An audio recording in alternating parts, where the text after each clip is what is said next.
By the way, there's a sign. You can't see it in this slide, but there's a sign over the entrance gate, and I made this next slide to focus in on it so you could read it. Inspired. But the shipbuilding problem was not simply a matter of manpower, big as that was. Remember, all the workers here are either 4F, or women, or overage, or young teenagers. So manpower was a problem. But it was also a matter of raw materials. The United States remained a great arsenal of democracy, but its resources were not infinite. One bottleneck of many was steel plate. Crushed by the demands of war, American steel mills increased production of steel plate by 300% between 1940 and 1942. But shipbuilding increased by more than 1,500%.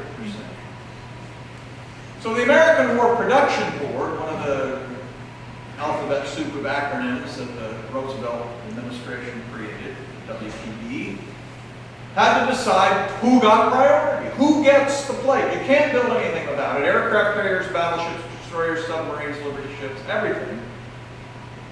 The principal rivals for this were two ship types that often get overlooked when we talk about the great battles of the war. The carriers at Midway, or the battleships at Surigao Strait, or the destroyers that fought in and around the Guadalcanal.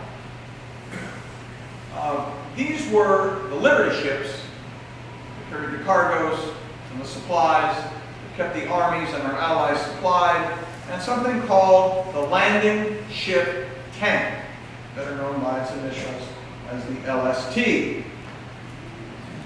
The LST was the ugly duckling of the Naval War. Was in effect a big self-propelled box, empty box, shaped more or less like a bathtub. In its big barn-like hold, it could carry 20 Sherman tanks, 30 deuce-and-a-half trucks, or 2,100 tons of cargo, plus, in addition to that, 350 men in bunks along the port side of the ship.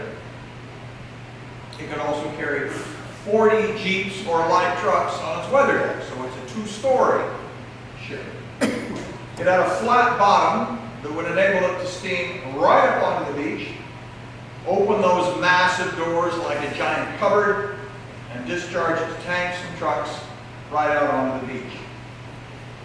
A case can be made that the LST was the most important ship in the Second World War, and I know I'm going to get arguments about that from everybody who served on every other kind of ship type that there is. But few, even those who served on them, loved or admired these ugly ducklings. They were, to begin with, very poor sailors. They had a blunt bow because of those doors, so no nice sharp prow to slide through the waves. They sort of thump and bounce across the waves. They wallowed badly, even in calm seas. Flat bottom, blunt bow, it's a bad combination. In any kind of mild chop, they smacked down heavily on each successive wave with a kind of teeth-rattling thump. Of all the passages that I found in the collections here or in New Orleans or the National Archives or elsewhere where veterans who served on the LST recalled their service, this is my favorite passage. Some ships go over the waves, he wrote. Some of them go through the waves. Some go under the waves. But an LST just clubs them to death. Despite that, LSTs were absolutely essential to any amphibious landing in the age of armored warfare. World War II on land was a war of armor. And if you can't get the armor onto the beach, you can't seize the beach.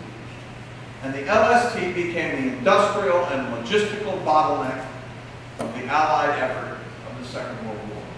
There are three reasons for this. First, as I mentioned, the LST had to compete for resources, especially steel plate, but also other components. An LST, it took 30,000 different component parts that all had to be accessed from across the country, brought together at the building sites across America, and then assembled. And everybody competed for those. Valves, fittings, steel plate, turbine engines, all those things. Second, they had to compete for building space. You know, we're building, you saw the Henry J. Kaiser shipyard in Portland, Oregon. They're building Liberty ships and escorts for the Liberty ships and jeep carriers for the Pacific War, they're all pretty much used up. There's a finite amount of them. So most of the LSTs were actually built inland. This is the Neville shipyard just down the Ohio River from Pittsburgh. This is where the LSTs were built. Evansville, Indiana, Pittsburgh, Pennsylvania, Seneca, Illinois. They're all built inland on America's brownwater rivers and then floated downriver to New Orleans. This shipyard at Pittsburgh built 143 LSTs. Of course, they had to be built, parallel to the water and then launched sideways into the river. The second problem was that once it became obvious that the 1943 invasion was not going to be possible because of the commitment to the Mediterranean, many of the shipyards that had originally been devoted to LST construction were then retooled to build destroyers for the Battle of the Atlantic, which in early 1943 was still on the edge of maybe going the Germans' way. Still sinking more ships as late as December 1942 than we could build. By the time the priority was shifted back to the LSTs, it was very nearly too late because repurposing a shipyard is not a matter of throwing a ship. You can't say, okay, stop building destroyers and start building LSTs. All those 30,000 component parts, all the way back to the fabricating shops in Muncie, have to be repurposed as well. And that entire pipeline of component parts has to be reassembled. And it was very nearly too late. Finally, the LST production program was slowed by arguments over what to do with them once they were finally built. The Navy needed them in the Pacific, lots of them, for landings in places like Tarawa, Kwajalein, Saipan, Iwo Jima. Allied forces in the Mediterranean needed them to invade Sicily and Italy, and once they got ashore on Anzio and found themselves trapped there, LSTs were the only ships that could go ashore and bring them supplies to keep them alive. And of course, there were the losses to the German U-boats as they made their way from the building ways in New Orleans up to Little Creek, Virginia, and then across the Atlantic to Britain. They suffered losses to the hands of the Germans. The maximum speed of only 10 knots. Crewmen irreverently insisted that LST actually stood for large, slow target. The result of all of these factors was that by the spring of 1944, there simply were not enough LSTs in British waters to ensure a margin of safety for an invasion of northern France. And then it got worse. Keep in mind that throughout this period, beginning really in late 1943 and all the way through 1944, the hundreds of thousands of Americans who had been transported to Britain on Liberty ships and passenger ships and cargo ships engaged in almost constant training exercises, many of them conducted at a beach called Slapton Sands. This is a photograph of a practice landing coming out of what's called a Higgins boat, landing craft vehicle and personnel onto the beach at Slapton Sands. It was chosen not only because it was close to the channel, on the Channel coast across from Normandy, but also because the local geography was very similar to what they would encounter at Utah Beach, a little less than Omaha, but you see the high ground rising behind the beach on the other side here. It had the same kind of beach pebble, kind of a pebbly beach, shingle, they call it, as well. So a lot of the training was done on Slapton Sands. And in April of 1944, just a couple of months before the landing, the Allies prepared to execute Exercise Tiger, a full-scale rehearsal on Slapton Sands. And the very night those ships set out from Plymouth and Portsmouth, the German commander of a squadron of torpedo boats, what we would call torpedo boats, or Schnellboot, or fast boats, put out from Cherbourg on the French side of the channel. And in the middle of the night, on the 18th of April, 1944, the German torpedo boats encountered a convoy of 8 fully loaded, fully packed American LSTs. In the confused battle, in pitch darkness, the torpedo boat sank 2 LSTs and nearly sank a third the LST-289, which managed to get into port despite looking like that. It was the worst training disaster in the history of the United States.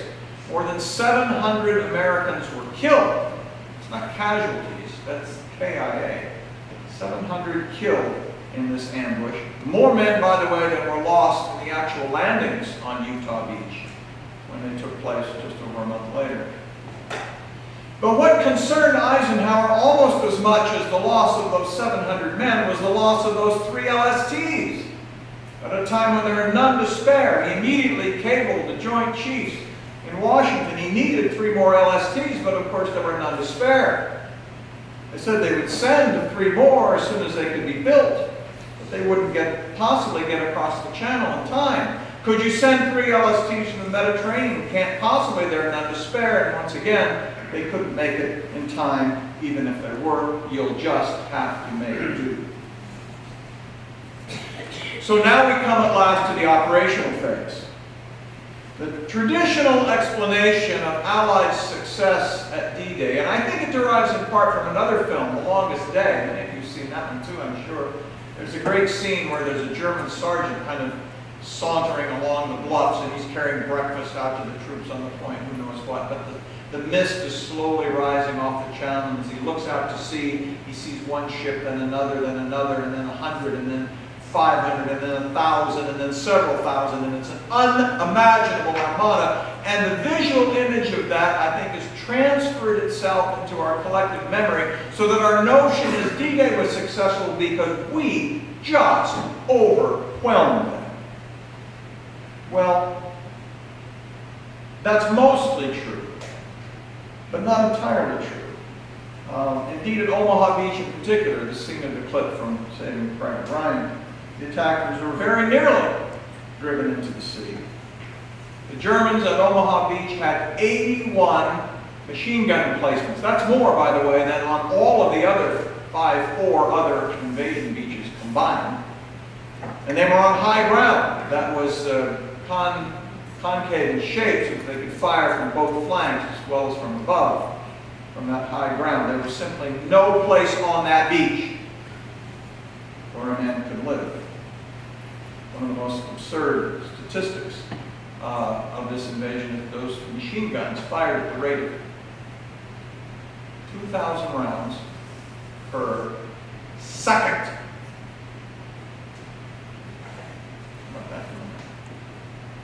The first wave of Allied landing craft went ashore at 6:40 a.m. on the 6th of June, 1944, and almost at once ran into a hurricane of violence.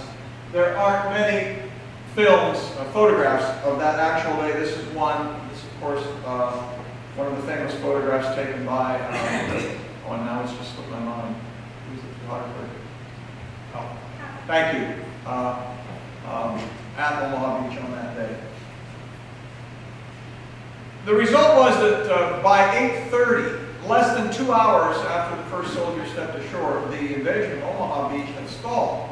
And one of the things that saved it, in my opinion, the thing that was most responsible for saving the invasion, was a handful of small American and British destroyers. The official mission of the destroyers in the D-Day operation was to guard that landing armada from German U-boats out at sea. So they were to be on the periphery of the armada, on the seaward side, to guard them from attack by either U-boats or Schnellboot in the fast boats. But with the crisis on Omaha Beach, a handful of them, a dozen or so, were ordered to provide close-in fire support. I have no images of that. This is a drawing that was actually made by a Coast Guardsman on one of the LCIs of the USS Doyle, one of those dozen destroyers, firing into what looks like a rather impressive cliff behind Omaha Beach. It wasn't quite that high. It must have seemed it to the soldiers on the beach. But it depicts, I think, the role the destroyers played that morning, beginning at about 9:15 or so. The destroyers responded with enthusiasm to the request for close-in fire support. In fact, almost too much enthusiasm. They steamed in toward the beach in excess of 20 knots. And you have to know that the beach off Omaha is a very gradual slope. It drops only about a foot in every 50 feet of vertical space, so it's a very gradual approach. So to get in close enough to the beach to have a tactical impact on the defenders, you've got to just about put your bows on the bottom. And they did. They took up positions only 800 yards off the surf, so close, in fact, they were being hit by rifle bullets. The Glees-class destroyers drew about 13 feet of water, and the charts there show only 13 feet of water, so they were very nearly on the bottom. The commander of the squadron once, in his after-action report, estimated he had about 2 inches of water under his hull. They fired so fast with those 5-inch guns that the barrels turned cherry red with the heat, and they had to be sprayed down with seawater, but they kept firing. As one soldier on the beach recalled, those destroyers just came right in there, popped over onto their side, and blasted those German gun emplacements. Afterward, Omar Bradley himself reported that the Navy saved our hides. None of that should take credit away from the soldiers themselves, who endured that horrible fire across the beach, crossed it nonetheless, and ascended the bluffs, often climbing hand over hand, fighting with rifle fire and hand grenades to gain the crest. But those soldiers would have been among the first to acknowledge that the conquest of Omaha Beach was a joint effort. And it wasn't over yet. The key to Allied success in Operation Neptune was not merely seizing the beach. It was maintaining a constant stream of men and equipment across that beach in order to build up a force that could conquer a continent.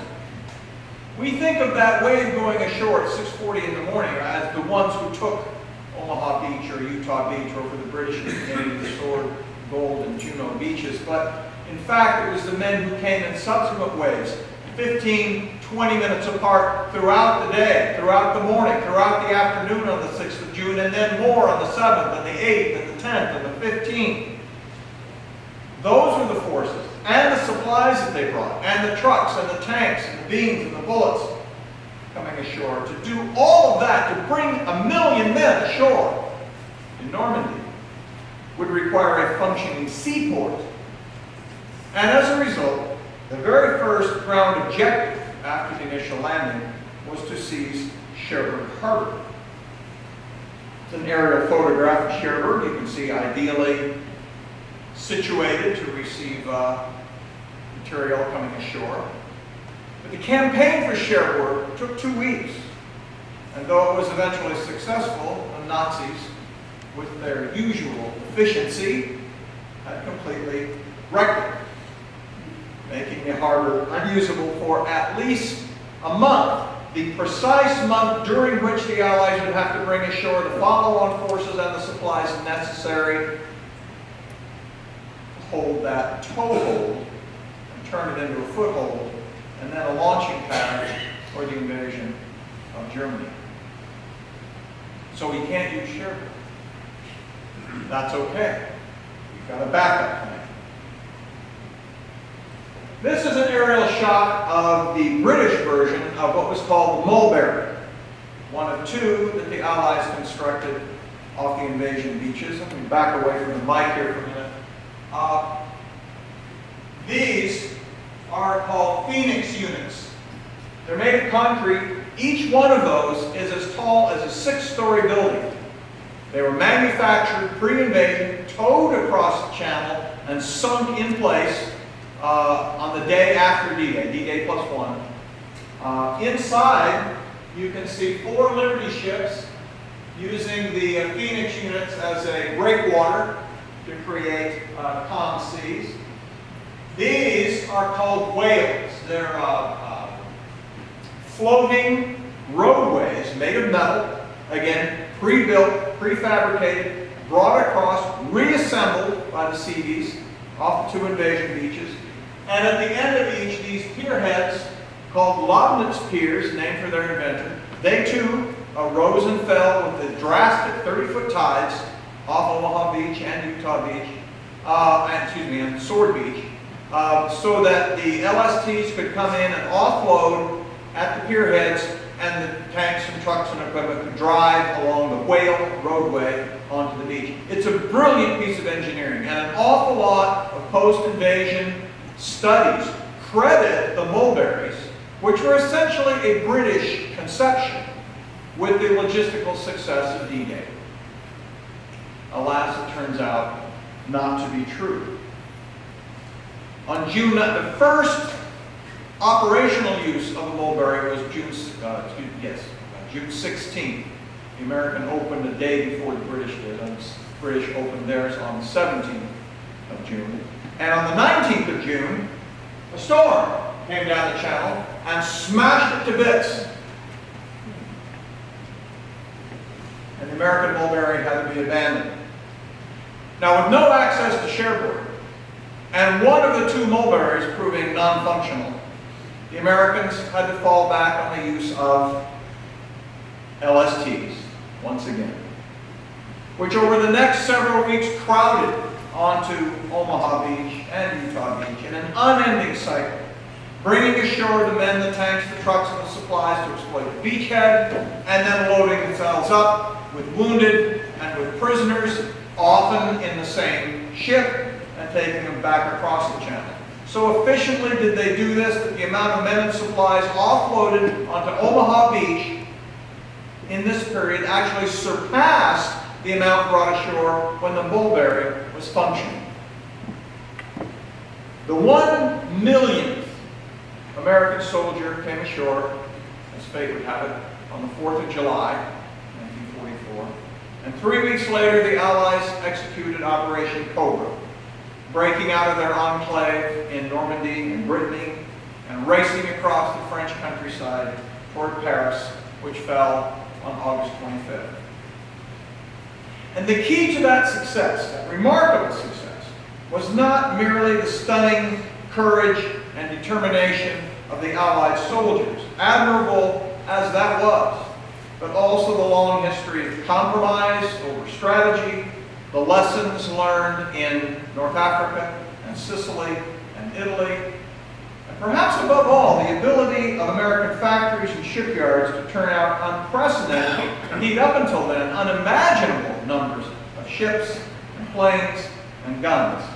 And even then, D-Day might not have resulted in an Allied triumph, but for the ability and the willingness of the men on the scene to adjust and adapt to unforeseen circumstances. There's an old line that no plan survives first contact with the enemy.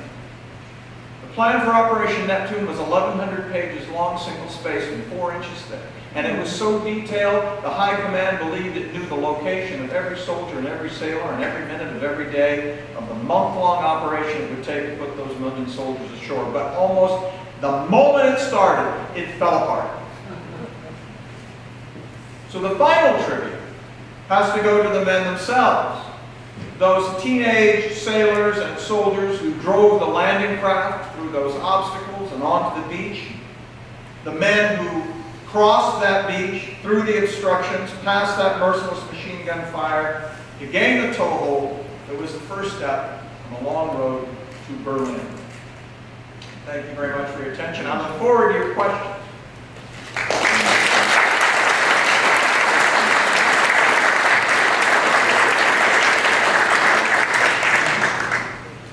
Who's first? Stand.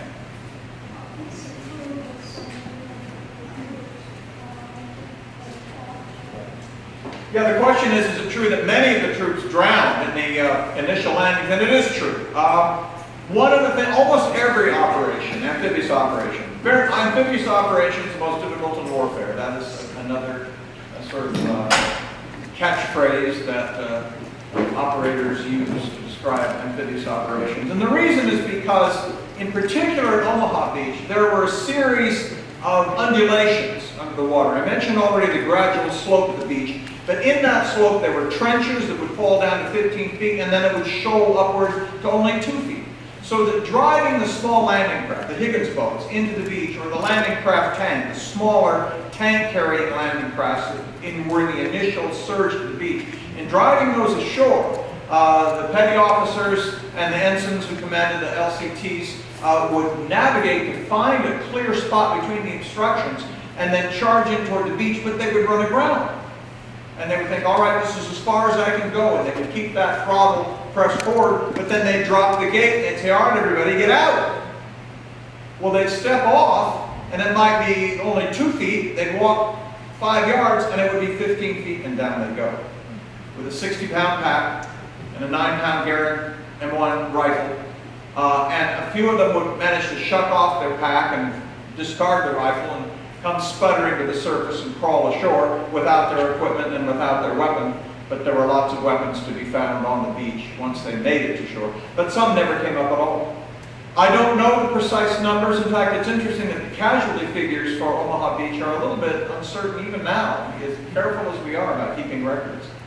10,000 is the number that's generally thrown around for D-Day losses, and many of those, of course, were the glider pilots and the parachute troops that came in behind the beaches. But about 3,000 of them were on Omaha Beach, and I do not know how many of those were from drowning, but a not insignificant number. So yes, that is true that a number of soldiers drowned in just trying to get to the beach and never even made it to the machine gun fire. It's happened.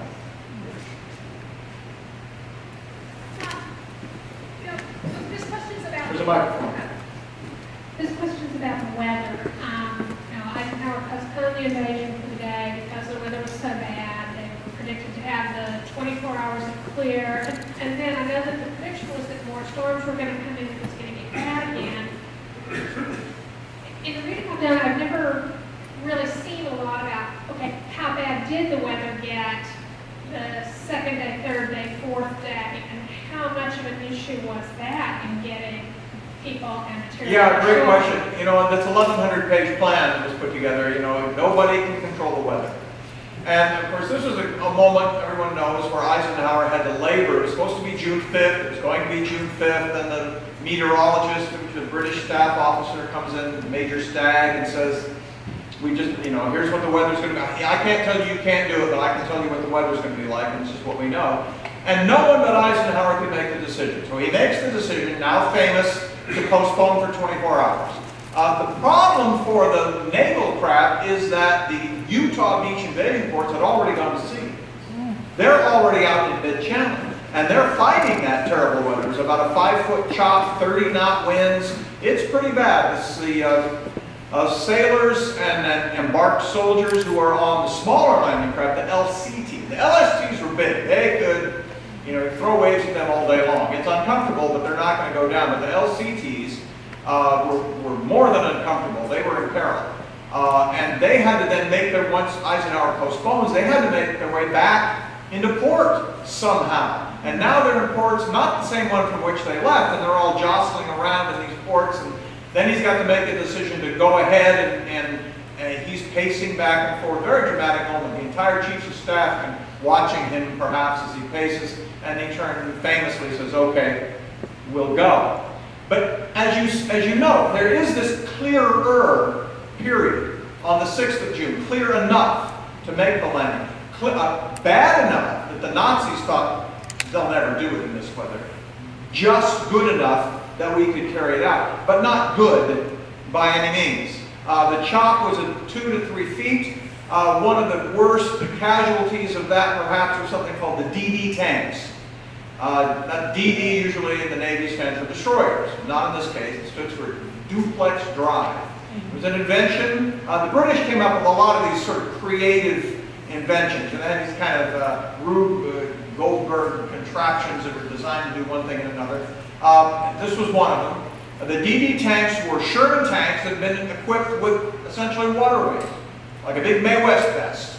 It was inflatable, and they were supposed to drive off an LCT into the water 3 miles out and go puttering ashore into their own power. Had a little screw propeller at the back that was hooked up to the drive shaft, and they would float along just barely above the surface, wouldn't even show on radar, and therefore be able to get ashore with the first wave of infantry so that the infantry would have armor to protect them.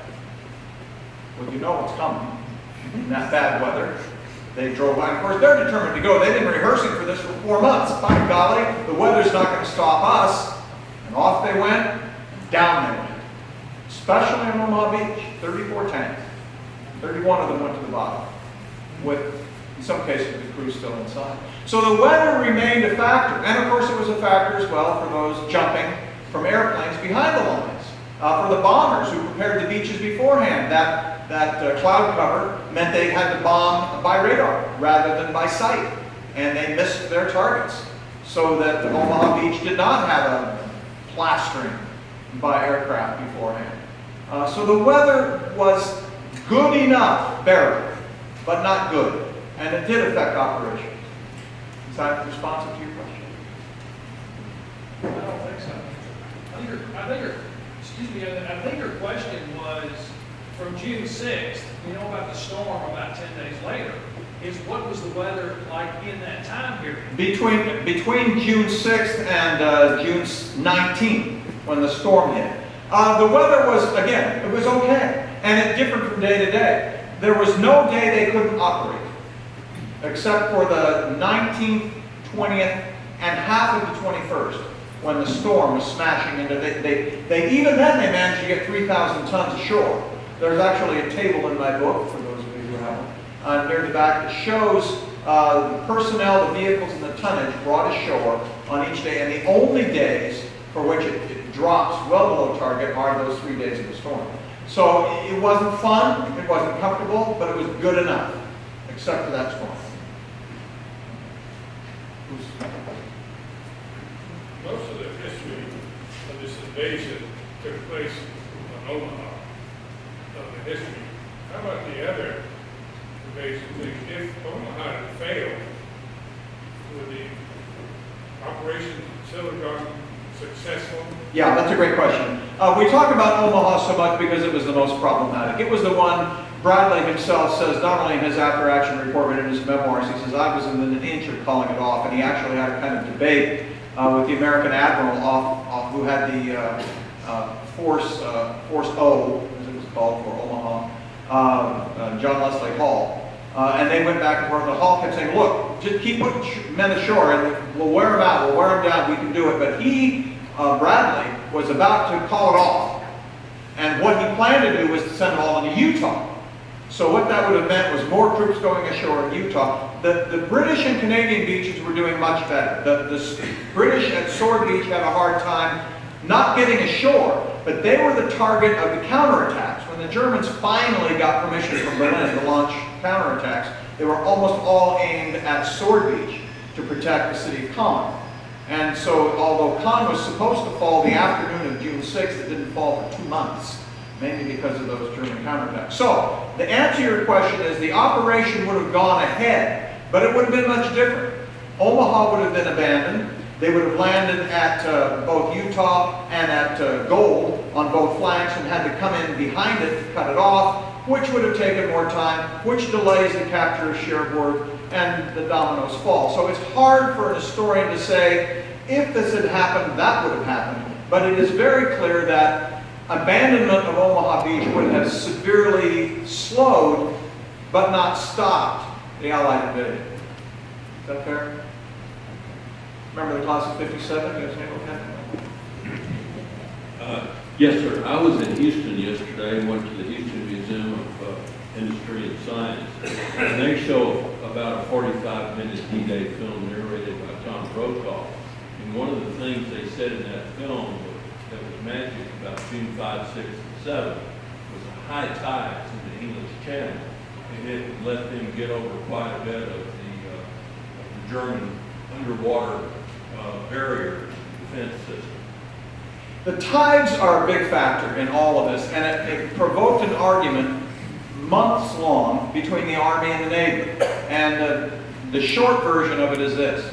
The Army said, the less time our men have to spend on that killing ground, on that beach, the better. We want to go in at high tide. At the absolute peak of high tide, that will allow us to narrow the width of the beach by as much as half or 2/3, depending on where you were on the beach.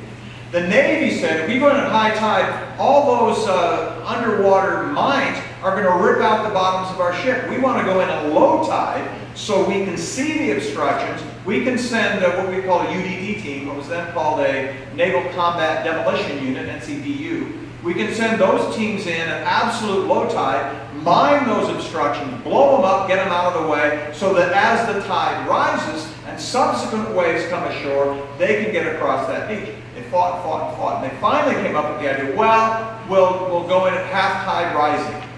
Kind of a compromise, right? The obstructions were exposed enough for the NCDU teams to see them in the first wave, but the machine gun fire was so great and the obstructions were so efficient, they could not get those out of the way. They were supposed to detonate 50 channels on all 5 beaches, 10 on each beach, and they only got rid of 5. So when the men did come ashore then, at half tide, they were mostly still there.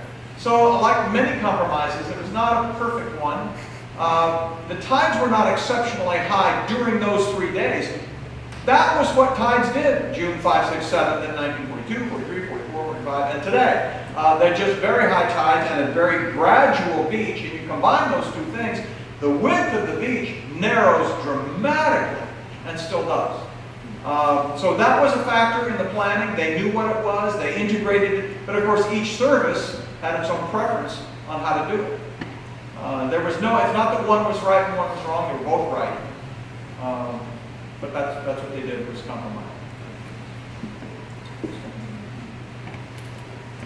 I read that there was the Army had a difference of opinion about how to do an amphibious assault from the Marines in the Central Pacific. And I think that primarily had to do with how they would land equipment, Army divisions being heavier than Marine divisions.